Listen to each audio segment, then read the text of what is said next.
வணக்கம், daisy vlog Tamil. இன்றைக்கி நம்முடைய சேனலில் பாம்பே கராச்சி அல்வா எப்படி செய்கிறதுன்னு சொல்லி பார்க்கலாம். 1 கப் அளவுக்கு கார்ன்ஃப்ளவர் மாவு எடுத்துக்கலாம்.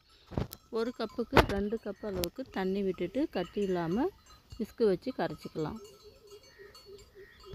அடுத்தது நல்லா ஒரு திக்கான அடிகனமான கடாயை வச்சுக்கலாம். அதில் ஒரு 2 ஸ்பூன் அளவுக்கு நெய் போட்டுக்கலாம். முந்திரி நமக்கு எவ்வளோ தேவையோ அந்த அளவுக்கு எடுத்து சின்ன சின்னதாக கட் பண்ணி இந்த நெய்யிலேயே முந்திரி நல்லா வறுத்து எடுத்து தனியாக வச்சுக்கலாம். நல்லா செவக்க வறுக்கணும். செவந்துருச்சு, இதை தனியாக எடுத்து வச்சுக்கலாம். இப்போ இந்த நெய் கொஞ்சம் தனியாக எடுத்து வச்சிடலாம். அடுத்தது கரைச்சி வச்சுருக்கிற கார்ன்ஃப்ளவர் மாவு இதிலேயே ஊற்றி நல்லா கைவிடாமல் கிளறி விட்டுக்கலாம். கட்டி பிடிக்கக்கூடாது. ஃபஸ்ட்டு விஸ்கு வச்சு நல்லா எல்லாம் ஒன்றா சேர்ந்து வர அளவுக்கு நல்லா கலந்து விட்டுட்டு அப்புறமா நல்லா நமக்கு வசதியான ஒரு கரண்டி எடுத்து நல்லா அதை கட்டிப்படாமல் நல்லா அடியிலேருந்து நல்லா எல்லாம் சுரண்டி விட்டுட்டு நல்லா எல்லாத்தையும் கிளறலாம். இப்போ பாருங்கள், ஓரளவுக்கு எல்லாம் ஒன்றா சேர்ந்து வருது. இப்போ நல்லா திக்காயிடுச்சு. இப்போ இந்த ஸ்டேஜில் நான் 1 கப்புக்கு 1.5 கப் அளவுக்கு சர்க்கரை எடுத்துருக்கேன். இந்த சர்க்கரை போட்டு கிளறப்ப இன்னும் நல்லா அந்த மாவு லூஸ் ஆகும். எல்லாம் நல்லா ஒன்றா சேர்ந்து நல்லா கண்ணாடி பதத்துக்கு வரணும்.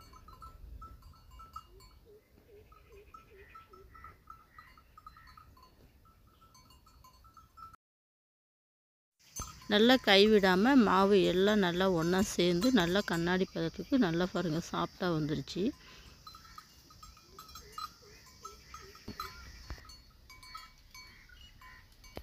இப்போ இந்த ஸ்டேஜில் ஃபுட் கலர், நமக்கு என்ன ஃபுட் கலர் தேவையோ அதை நம்ம இதில் ஆட் பண்ணிக்கலாம். ஃபுட் கலர் போட்டு எல்லாத்தையும் நல்லா கலந்து விடலாம்.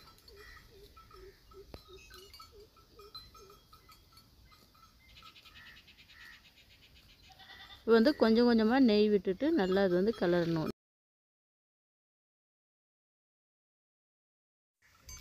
நெய் போட்டு நல்லா கைவிடாமல் நல்லா கிளறலாம்.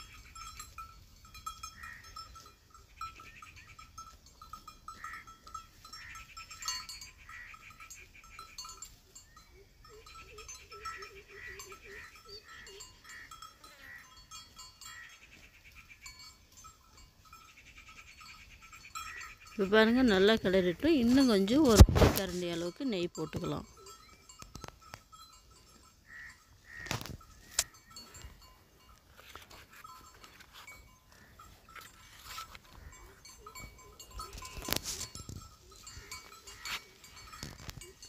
நல்லா இந்த மாதிரி நல்லா கொஞ்சம் திக்காக இருக்கிறது நம்ம நெய் போட்டு நல்லா அதை கிளறப்போ நல்லா அல்வா இன்னும் நல்லா சாஃப்டாகும்.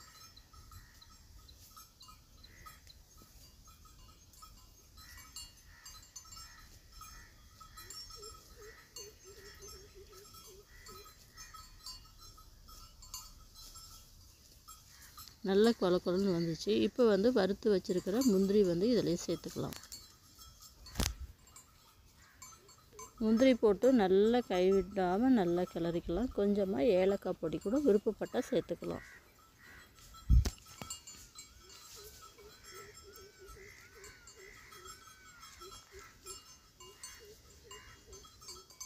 எல்லாம் பாருங்கள், அல்வா எல்லாம் சேர்ந்து நல்லா ஸ்மூத்தாக நல்லா சாஃப்டாக வந்துச்சு. இப்போ நான் அடுத்தது ஒரு ட்ரேயில் நெய் தடவி வச்சுருக்கேன்.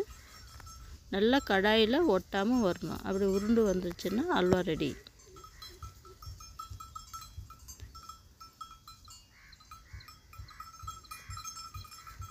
நல்லா எல்லாம் ஒன்றா சேர்ந்து வந்துச்சு. இப்போ நெய் போட்டு வச்சுக்கிற ட்ரேயில் இந்த அல்வாவை எடுத்து நல்லா ஸ்ப்ரெட் பண்ணி எல்லாம் ஒன்றா சேர்த்துடலாம்.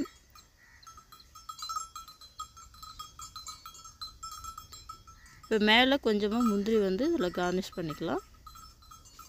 இது அப்படியே ஒரு 2 மணி நேரம் நல்லா செட் ஆகட்டும். ஃப்ரிட்ஜில் வச்சு இதை கட் பண்ணால் நல்லா பீஸ் நல்லா நீட்டாக வரும். அப்படியே நம்ம வெளியில் வச்சு இதை கட் பண்ணலாம். நமக்கு பிடிச்சமான ஷேப்பில் அதை கட் பண்ணி எடுத்துக்கலாம். அவ்வளோதான். ரொம்ப சிம்பிளாக ஈஸியாக பாம்பே அல்வா ரெடி ஆயிடுச்சு. இந்த ரெசிபி உங்களுக்கு பிடிச்சிருந்தா என்னோடய சேனலுக்கு லைக் பண்ணுங்கள், ஷேர் பண்ணுங்கள். டெய்ஸி விலாக் தமிழுக்கு சப்ஸ்கிரைப் பண்ணுங்கள். மீண்டும் அடுத்த வீடியோவில் சந்திக்கலாம். நன்றி.